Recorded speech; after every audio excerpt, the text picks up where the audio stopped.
fora do quartel como eu agia dentro do quartel. Aí é que eu me dei mal.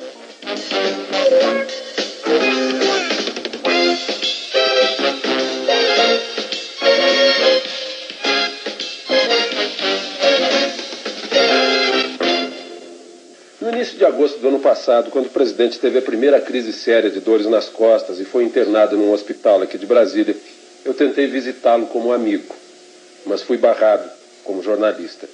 Então eu escrevi uma carta para o presidente e ele me respondeu com esse cartão. Meu caro Alexandre, estou muito alegre com a sua carta. Venha me visitar como amigo e não tenha receio de se portar como jornalista. Isso me encorajou a pedir uma entrevista ao presidente. Eu falei com ele e ele me disse que estava disposto a conceder a entrevista.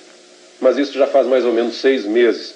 Eu imagino que durante 6 meses o presidente protelou a entrevista porque não queria que ela fosse confundida com uma influência no processo sucessório. Depois ele me falou que na sua democracia o presidente não tem candidatos e não nomeia o sucessor. Presidente, o seu candidato, dizem que no fundo, eu por exemplo recebi uma informação que no fundo o seu candidato era o Costa Cavalcante. No fundo, o meu candidato era o que a convenção indicasse. Mas o Costa Cavalcante estava entre aqueles que eu preferia que fosse indicado. Mas o senhor um dia disse para o Armando Falcão que o Aureliano poderia ser o... Disse, uns 2 anos e meio antes da sucessão, ele me perguntou na casa do meu filho e disse: o Aureliano Chaves é um bom candidato. Apenas isso. Disse, seria um bom candidato. O senhor não quis indicar ninguém, não quis ter candidato, fez questão de não ter. Não quis indicar ninguém de propositadamente, que acho que o presidente não deve indicar ninguém. Mas interpretaram esse seu cruzar de braços diante dos candidatos como que o candidato seria o senhor. Que o senhor seria candidato o senhor mesmo, que o senhor queria reeleição, ou prorrogação, ou mandato tampão. Eu estava muito satisfeito com a presidência da República. Eu desde o começo dizia que não gostava do poder, então diziam, um presidente que não gosta do poder não pode ser presidente. Se eu tivesse dito que gostava do poder, ele é um ambicioso. Mas o fato é que eu não gostava mesmo. E o Maluf, presidente, também. Outra pergunta que fica no ar, que o senhor não teria se importado com a derrota dele, em primeiro lugar. O senhor... Não é que eu não teria me importado com a derrota dele, eu me importei com a derrota do candidato do meu partido. Como era casualmente ele, eu me importei. Eu preferia que não... Mas o senhor já disse uma vez, o Maluf não faz meu gênero. Não faz meu gênero. Com muita gente do meu governo também não faz meu gênero. Eu já votei muita gente que não faz meu gênero. Eu tenho muitos candidatos que absolutamente não eram do meu gênero, mas eram do meu partido. Por exemplo, o senhor tinha um candidato que era seu colega de farda, o Lotte? Fazia meu gênero. Eu não votei nele. Votou no que não fazia seu gênero. Se eu pudesse, teria votado nele. Estava muito mais identificado com o que eu aprendi no Exército com meu pai do que com o que os outros diziam. Quer dizer, conclusão, Maluf não fazia seu gênero, mas o senhor o apoiou até o fim como candidato ao seu partido. Candidato ao partido. Quando quiseram que eu indicasse um candidato, não indico porque não é do temperamento. E mesmo que fosse o meu temperamento, eu não indico porque me tiraram o AI-5. Aliás, eu explicar se eu me tirou o AI-5. Mas eu indiquei. Você indicou porque tinha o AI-5. Me dá o AI-5, talvez eu indique. Se o senhor tivesse o AI-5, o senhor faria isso? Não. Se o senhor tivesse o AI-5, o que o senhor faria com ele? O AI-5? Rasgava. Infelizmente, o galho rasgou antes de mim. Presidente, João Batista de Oliveira Figueiredo, o homem, imaginou algum dia que seria presidente da República? Não, nunca imaginei. O máximo que eu almejei na vida foi chegar a ser um bom oficial de Estado-Maior do Exército. E eu acho que eu consegui. Mas presidência da República nunca me passou pela cabeça. Como é que o senhor soube que seria presidente? Diziam assim que o senhor já sabia muito antes. Foi mesmo no dia que se fala, no dia 27 de dezembro? Foi no dia 27 de dezembro de 1978, na Granja do IP, quando o presidente Geisel me chamou para me comunicar que se tinha fixado no meu nome. E eu, nessa oportunidade, eu disse para ele que eu não seria tão cretino a ponto de dizer a ele que estava sendo surpreendido, porque já mesmo os jornais iam falando no meu nome. E que, portanto, eu estava preparado para um dia ter que responder aquela pergunta. E já que ele estava fazendo aquela pergunta, eu perguntei para ele se era uma ordem ou se era um convite. Ele disse, não, estou lhe consultando. Então, não, eu não quero. Mas por que não quer? Porque eu me conheço. O senhor não me conhece bem. O senhor serve comigo, mas nós nunca tivemos um contato tão íntimo a ponto do senhor dizer que possa me conhecer bem. Eu me conheço e sei que não sirvo para isso. Meu temperamento e os meus... Se eu consulte meus colegas do Exército, eles todos vão coincidir comigo que eu não sirvo para isso. Depois eu não quero. Ele tornou a insistir e eu pedi a ele 24 horas para ele pensar. No dia seguinte ele voltou para mim, conversamos, e ele disse, não tem jeito, vai ser você mesmo. E o vice foi o senhor que indicou?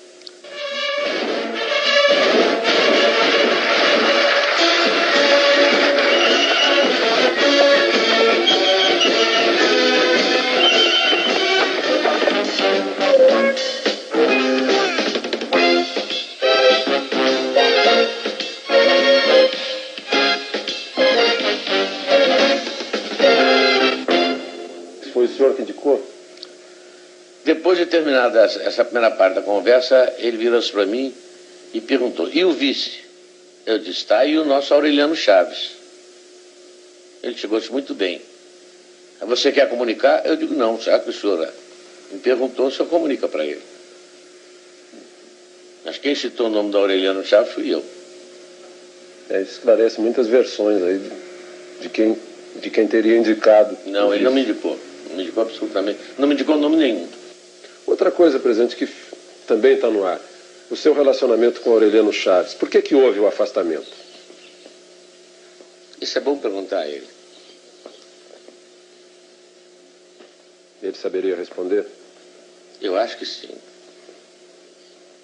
E o senhor chegou a ponto, assim, de antes de assumir a presidência ou depois de ter assumido, chegou a ponto de ter vontade de desistir, presidente? Não, depois que eu assumi um compromisso, jamais desisti de alguma coisa. Nunca passou pela cabeça desistir de coisa nenhuma. E até o fim? E até o fim. E a família? A presidência prejudicou a sua família? Prejudicou porque eu fiquei 17 anos em Brasília, né? Não digo que foi a presidência, mas eu ter me metido, ou terem me metido nisso, eu fiquei 17 anos afastado da minha família.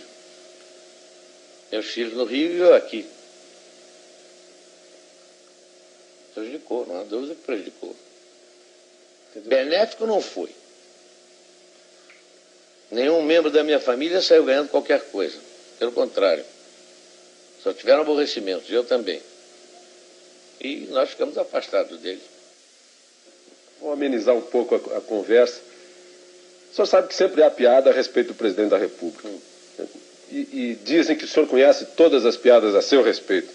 Qual é a melhor piada a seu respeito? Não conheço todas as piadas, conheço muitas. A primeira que me contaram foi a do sapato, aquela do Geisel, né? O presidente Geisel, antes de me escolher, foi com um companheiro, mas você vai escolher o Figueiredo? O Figueiredo tem um temperamento meio doido, o Figueiredo é meio maluco. Por que você não se fixa num outro elemento? E que o Geisel, então, aconselhado por esse companheiro, teria consultado um psicanalista. Faz uma experiência, vai lá e diz ao psicanalista que quer ver as reações, como é que um presidente entra e sai do poder. Faz uma experiência com o senhor e depois faz uma com o Figueiredo. E o Geisel aceitou. E chegou lá e o psicanalista perguntou para ele, presidente, qual é o objeto que normalmente é quadrado, mas pode ser redondo, pode ter 4 pés, pode ser 6, serve para a gente se reunir em torno, para fazer refeições ou para conversar. Enfim, tem uma porção de utilidades, não sei o quê. Ele pensou, ele disse, uma mesa. Ele disse, muito bem, o senhor está perfeitamente. E qual é o objeto que todo mundo usa? Geralmente, para não andar com o pé no chão, todo mundo usa. E o Geisel, naquela precisão dele, de gostar das coisas precisas, perguntou se tinha cadarço ou não tinha cadarço. Sim. Não pode ter cadarço ou pode não ter cadastro. Então ele disse que isso é sapato. Ele sabe muito bem, o senhor está perfeitamente bem depois de 5 anos de governo. Aí quando eu entrei me fizeram essa pergunta. O Gás me contou. Olha, vão lhe perguntar isso assim, perguntaram isso assim, assim, vai prevenir.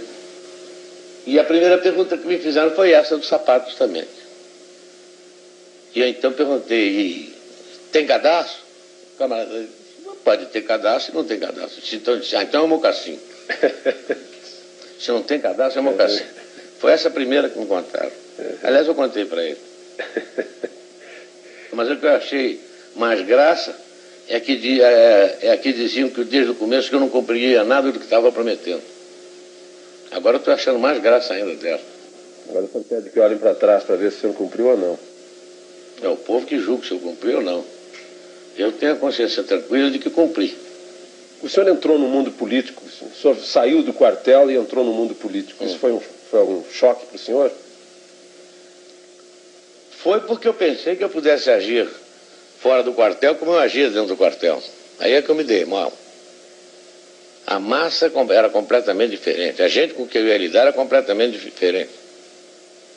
O tipo de reação? No quartel só se falava em cumprir dever, em bandeira, defender o Estado, viva a pátria. Era o dia inteiro isso. E aqui fora só via interesse particular. A última coisa que eu ouvia falar era em Brasil. A ponto de eu perguntar uma vez a um determinado político, e o Brasil? Essa hora, presidente.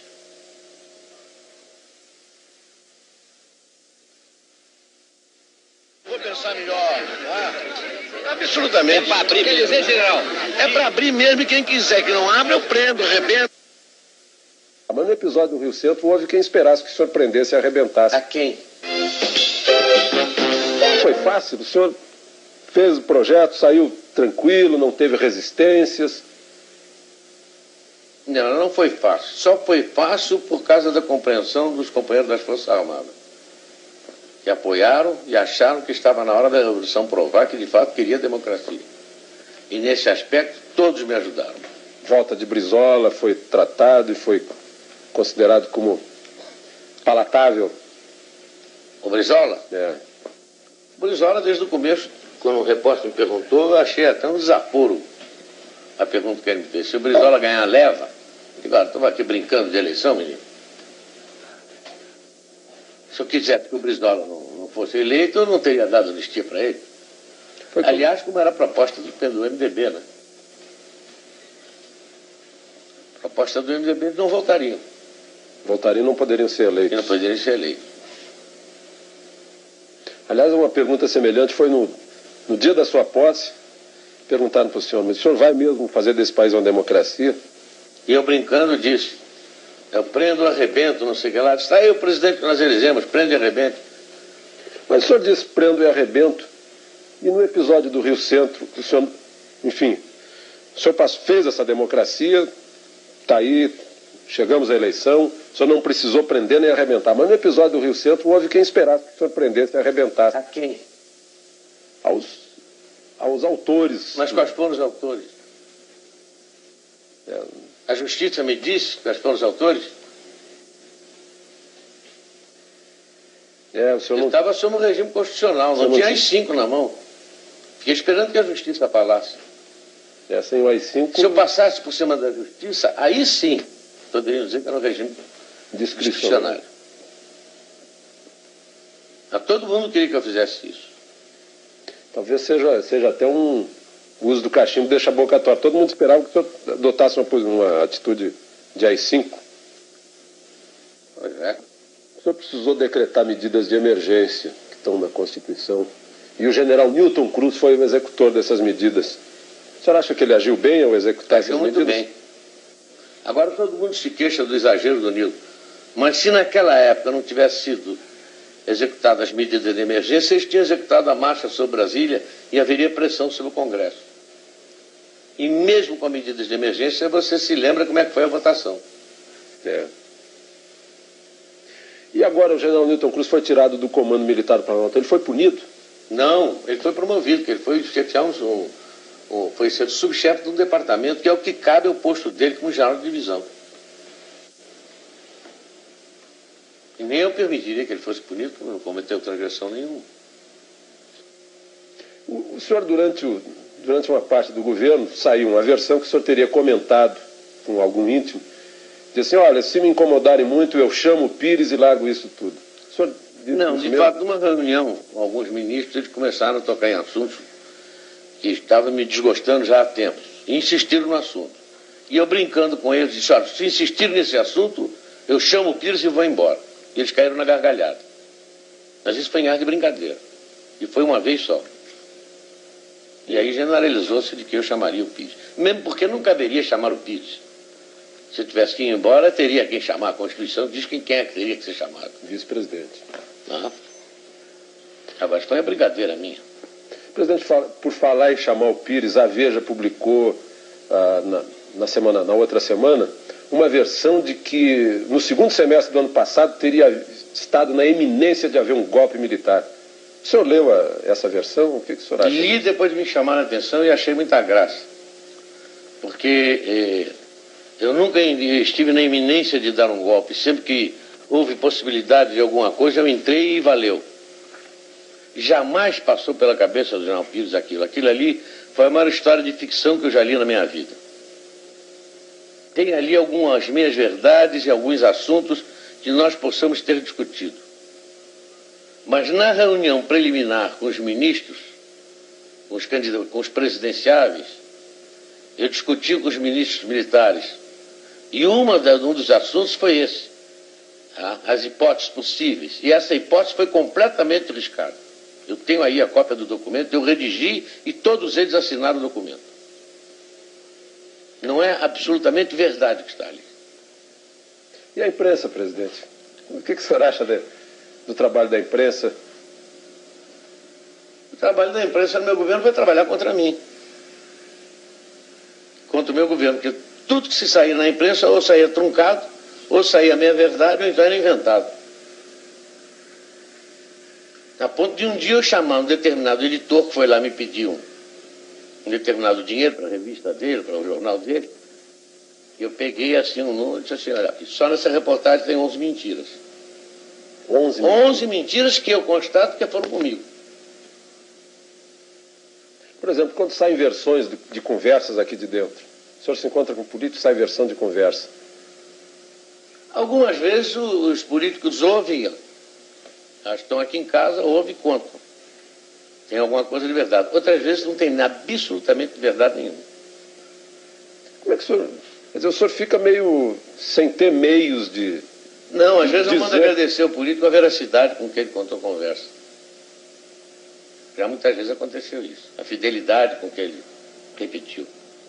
Quando eu me expressei ontem a respeito do comício, foi um pensamento meu. Foi uma colocação má minha. Eu não me subexpressar. Eu desejo fazer uma retificação. O senhor, afinal, disse ou não disse para o Franciscato que o senhor queria estar no comício das diretas no Rio de Janeiro? Nesses últimos 6 anos, muitas perguntas ficaram no ar, sem resposta. Eu trouxe essas perguntas aqui para a residência do Torto para fazê-las ao presidente. Presidente, eu vou começar por um episódio lá da Espanha. O senhor, afinal, disse ou não disse para o Franciscato que o senhor queria estar no comício das diretas no Rio de Janeiro? Não, não disse, jamais disse a ele. Chamei imediatamente o Franciscato e pedi a ele para desmentir a cara em verdade que ele havia dito. Que eu entendi que ele disse para querer me beneficiar. E o coitado Franciscato, ao desmentir, foi infeliz. Dizendo que tinha se traído, que tinha ouvido alguma vez eu dizer isso. Eu nunca disse isso a ele. Que teria cometido a inconfidência, mas o senhor realmente não disse. Não, absolutamente, nunca disse. Outra coisa que ficou no ar um dia... A única coisa que eu disse foi na entrevista que eu dei na África, quando começaram a me perguntar na entrada ali da casa em que eu estava hospedado, presidente, e as eleições diretas? Eu comecei a entrevista assim, jamais passou pela minha cabeça fazer a eleição direta agora. No entretanto, se o partido assim decidir, o Congresso decidir, eu como homem de partido tenho que me submeter. Afinal, todos nós somos pelas diretas. Eles começaram aqui no Brasil, a notícia chegou aqui no Brasil, o presidente está de acordo com as diretas. Não está de acordo, mas não para... Mas naquele momento, não. Tanto que o senhor depois propôs para 88. Então, eu propus para 88.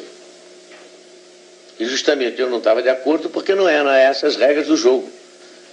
E toda a imprensa brasileira acusava o regime de estar sempre mudando as regras do jogo. Então vamos com elas até o fim.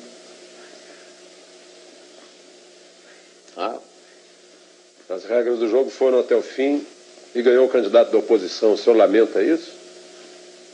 Lamento, que eu preferia que tivesse ganho do meu partido, fosse ele quem fosse. Mas um dia o senhor estava com o candidato do seu partido, e essa é outra pergunta que ficou no ar. O senhor estava com Paulo Maluf no seu gabinete e os fotógrafos contam que ouviram o Maluf dizendo: sorria, presidente. E o senhor teria respondido para o Maluf: eu não sorrio, a casa é minha, aqui eu faço a cara que eu quiser. É que eles ouviram mal, então deturparam o que eu disse. De fato, o Maluf perguntou: sorria, presidente. Ele disse: eu não posso sorrir porque a cara é essa que eu tenho e eu não posso mudar. Então confundiram Cara com cara. Eu admito que tenha sido isso. E admito que tenha sido um ou dois fotógrafos só que ouviram. Presidente, um episódio lá do início, antes do seu início de governo. Aquela versão do cheiro do povo e o cheiro do cavalo. Agora, depois desses 6 anos, eu volto a perguntar para o senhor gosta mais do cheiro do povo ou do cheiro do cavalo? Olha, aquilo só pode ter sido ou uma maldade do jornalista que ouviu o que eu disse, porque ele me fez a pergunta e eu bati no ombro dele, olhei para a cara dele e disse: olha aqui, meu filho, eu gosto mais do cheiro do cavalo, você tem razão. Para não dizer outra coisa que eu devia ter dito. E ele maldosamente compreendeu, mas foi discutir com outro professor se devia ou não publicar.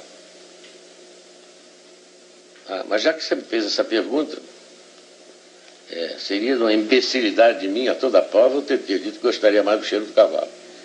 Mas agora, no momento, eu digo que eu não gosto do cheiro dele. De quem fez a pergunta, não gosto. Como é que o senhor recebia essas críticas? Não, as pessoas que o cercam no palácio nunca sonegaram do senhor as críticas? Não, nunca sonegaram. Até pelo contrário, quando alguns exageravam até nas críticas, o SNI sempre me informou muito bem. E os companheiros também sempre me informaram muito bem. Eu recebia com naturalidade. E às vezes até com uma ponta de ironia. Porque criticando a mim, estavam criticando vários companheiros que estavam do lado de lá e que tiraram vários cursos comigo. Mas alguma crítica que o senhor chegou a verificar para ver se era verdade ou não? O senhor já... Não, as críticas que fizeram, eu tomei todas como coisa o meu humorismo. Nunca tomei como verdade, porque não eram verdade mesmo. Presidente, o SNI sempre informou bem o senhor, porque o senhor já foi chefe do SNI. Dizem que o SNI fica criando complôs, levando informação do presidente. O senhor acha que sempre houve informação fiel, precisa do SNI para o senhor? O SNI tinha informação tão precisa que quando o ministro vinha tratar do assunto, eu sabia mais do assunto do que ele. E fazia uma pergunta, às vezes, que desmontava todo... Quer dizer, o ministro vinha fazer uma proposta para o senhor sobre energia nuclear, por exemplo, o senhor já estava sabendo de tudo? Eu já tinha recebido uns 15 dias antes um dossiê sobre energia nuclear. O senhor, quando chefe do SNI, corria a versão de que o senhor teria livrado alguns jovens que estavam sendo acusados, o senhor agiu para libertá-los, aconteceu isso? Não, para libertá-los não, para que eles pudessem trabalhar, porque eles estavam fichados na SNI e não tinham culpa nenhuma. E quem fichou por maldade. Alguns tinham alguma culpa, mas não era culpa a ponto de eliminá-los. Alguns até eu empreguei lá mesmo. Qual foi a maior tristeza que o senhor teve nesses 6 anos? Por ter constatado que alguns homens que eu pensava que fosse alguma coisa eram completamente diferentes. O senhor não gostaria de citar o nome desses homens? Não, porque um dicionário era capaz de não caber todos os nomes deles. E a maior alegria, presidente? A maior alegria foi não ter conhecido antes algumas pessoas que eu poderia ter conhecido. Essas o senhor poderia citar? E ter conversado com o presidente Geisel depois de tanto tempo, em que diziam que nós estávamos brigados, em que eu convidei para almoçar e ele veio e conversamos durante 3 horas. Faz um mês isso, mais ou menos? Faz mais tempo. Qual foi o tema da conversa, presidente? Foi a sucessão presidencial. Porque eu senti que ele tinha uma opinião e eu tinha outra. Mas saímos bons amigos. Ele do lado de lá e eu do lado de cá. Continua a relação? Eu espero que sim. Eu não tenho nada contra ele, gosto muito dele. O senhor me contou sobre o Darcy Jardim de Matos. O senhor me falou assim, é desse tipo de homem que eu... Esses são os homens que eu admiro. O senhor o convidou para conspirar antes de 64. Ele disse, eu não entro em conspiração, mas vou estar ao seu lado. Ele e meu irmão Diogo. E foram os dois primeiros que se apresentaram. E nunca conspiraram. Mas é depois, onde eu queria chegar é o seguinte, depois desses 6 anos, eu vejo aí na votação do presidente da República no colégio eleitoral, a primeira vez que seu nome foi lembrado no plenário foi por um ex-caçado, Jorge Carone, que agradeceu ao senhor pela anistia. Como é que o senhor, depois desses 6 anos, como é que o senhor analisa o coração dos homens, as pessoas que o senhor conheceu? Como qualquer homem de bom senso, qualquer homem de bem poderia analisar. O que eu poderia esperar? Eu não poderia esperar isso. E, no entanto, devo isso a ele. O senhor imagina agora que o senhor está passando a faixa para o Tancredo, o que passa no seu pensamento? A declaração de um ortopedista do Rio de Janeiro, dizendo que não gostaria de ser seu médico, porque o senhor é um paciente muito indisciplinado. O senhor causou problemas para o Dr. Newton, presidente? Só o Dr. Newton que pode responder isso, eu não sei. Agora, que ele é um chato, é. Como é que o senhor está hoje, física e espiritualmente? Olha, fisicamente eu não estou muito bem, porque ainda estou com a perna meio boba. Mas espiritualmente estou muito bem. Estou com a consciência tranquila, fiz o que eu achava que poderia ter feito. Não fiz o que eu achava que não deveria ter feito. Acho que estou muito bem e contente que falta pouco tempo. O senhor já calculou hoje quantos dias faltam? Eu tenho uma tabela lá nas baias, eu não fui lá nas baias hoje. Faltam 8 com 28 de fevereiro, são 36 com 15, 46, 51 dias. O senhor está contando mesmo os dias que faltam? Todo dia vou lá nas baias, quando eu vou lá eu corto. Mas o senhor foi à ONU, o senhor esteve no México. Como é que foi nesses 2 últimos anos aí? O senhor parece que defendeu um ponto de vista que foi vitorioso. Eu comecei inicialmente procurando congregar todos os países sul-americanos em torno de uma ideia de uma fala só no sentido daquelas partes comuns de política externa. Consegui. E depois fui à ONU para, vamos dizer, uma fala de alerta. Mas, infelizmente, esse alerta começou a ter resultados agora com a reunião de Cartagena. Quando eu senti que, de fato, os países desenvolvidos começaram a se preocupar. Mas, nesse ponto, o Dr. Tancredo Neves tem razão. Dinheiro se paga com dinheiro. Então, ele tem que arranjar dinheiro para pagar. O senhor sempre pagou a dívida com dinheiro? Sempre paguei dívida com dinheiro. Não paguei com a miséria do povo, não paguei com dinheiro mesmo. Eu espero que ele consiga isso também. Presidente, governo Tancredo Neves, o que o senhor espera do governo Tancredo Neves?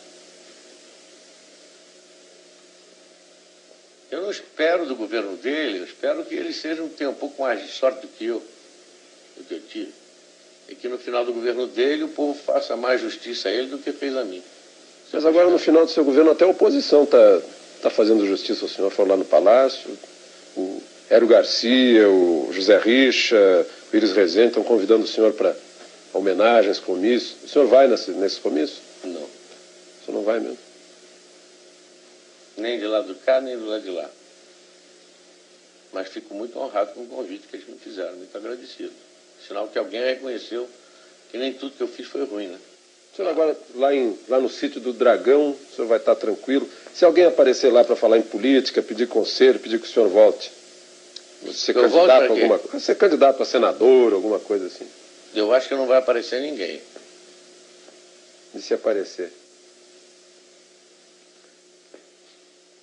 Duvido. Eles me conhecem. A partir do dia 15 de março eu não sofro certas restrições que o cargo impõe. Você não precisa se conter. Não preciso me conter. O senhor me contou certas coisas que a gente não pode revelar, que realmente o senhor tinha boas razões para não se conter e se conteve. Tanto que tenho medo de não poder me conter depois do dia 15.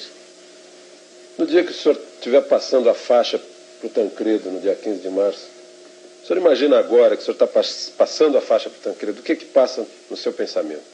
Eu tenho pena dele. Tenho uma pena danada dele. Por quê, presidente? Ele vai passar pelo que eu passei. O senhor não acha que ele está com mais opinião pública dando força para ele? Tá com... Esse é que é o perigo, justamente. É que ele está com o apoio da opinião pública, está todo mundo esperançoso que ele possa fazer milagre, mas ele já disse que não vai fazer milagre, porque ele é um homem inteligente e sabe que não pode. Ele esteve aqui conversando com o senhor. Ele jantou comigo aqui uma vez, há uns 2 ou 3 anos atrás, e esteve no palácio outro dia. Esteve no hospital me visitando. E várias vezes encontrei com ele em solenidade, em Minas, aqui mesmo. Essa passagem de serviço o senhor já abriu, ele já está, de certa forma, sendo ouvido? Já, eu disse a ele que tinha todos os órgãos do governo à disposição. Se ele quisesse, eu mesmo estaria à disposição dele para qualquer coisa. Inclusive nessa questão de fechamento da renegociação da dívida? Não, isso nós não tocamos. Agora, apenas disse a ele que iria ser difícil. Porque se dependesse do governo americano, muito bem. Mas não depende do governo americano, depende dos banqueiros americanos. Presidente, hoje, se o senhor olhar para trás nesses 6 anos, e na hipótese que eu acho que para o senhor seria uma péssima hipótese, se eu tivesse que assumir a presidência da República, que coisas que o senhor fez que não faria? E que coisas que o senhor deixou de fazer que faria? Coisas, fatos? Atos, ações de governo. Alguns fatos aí, alguns atos e fatos, talvez eu não tivesse feito, não deram certo. Outros que eu não fiz, talvez eu tivesse feito, talvez dessem certo. Agora, uma coisa que eu acho que faria é, não faria novas relações. Relações pessoais. Eu queria ficar com os amigos que eu já conhecia há 50 anos. Eu fui muito infeliz com as relações novas que eu fiz. Elas o surpreenderam? Desagradavelmente. Teria sido, o senhor me desculpe, teria sido ingenuidade política sua? Ou esperteza política deles, ou as duas coisas. Ou um julgamento demasiado severo a respeito da minha inteligência.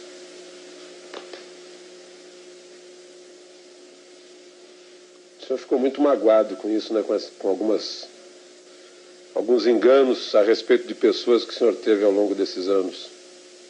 Fiquei magoado e fiquei surpreendido. Com alguns eu não fiquei magoado porque eu já esperava. Com outros eu fiquei magoado porque eu não esperava. Porque eles sabem que nunca poderiam esperar isso de mim. E a prova disso é que até hoje tentam falar comigo. Presidente, agora, deixando de lado os políticos, e a gente imaginando que ali, aqui essa câmera está registrando a entrada do senhor na casa do brasileiro médio, do povo, do povão, o que o senhor diria agora para o povão que está vendo o senhor aí, nesse momento que o senhor está deixando a presidência da República? Bom, o povão que poderá me escutar será talvez os 70% dos brasileiros que estão apoiando o Tancredo. Então, desejar que eles tenham razão e que o doutor Tancredo consiga fazer um governo bom para eles. E que eles o doutor Tancredo consiga dar a eles o que eu não consegui. E desejar felicidade para eles. E que me esqueçam. Aliás, eu pedi isso desde o começo. Se lembra? Mas eu acho que eu tenho a impressão que a história não vai esquecer certas coisas, presidente. Anistia, por exemplo, em primeiro lugar, e acesso à democracia que está aí. Pode ser que eu não esqueça, mas eu preferia que esquecesse.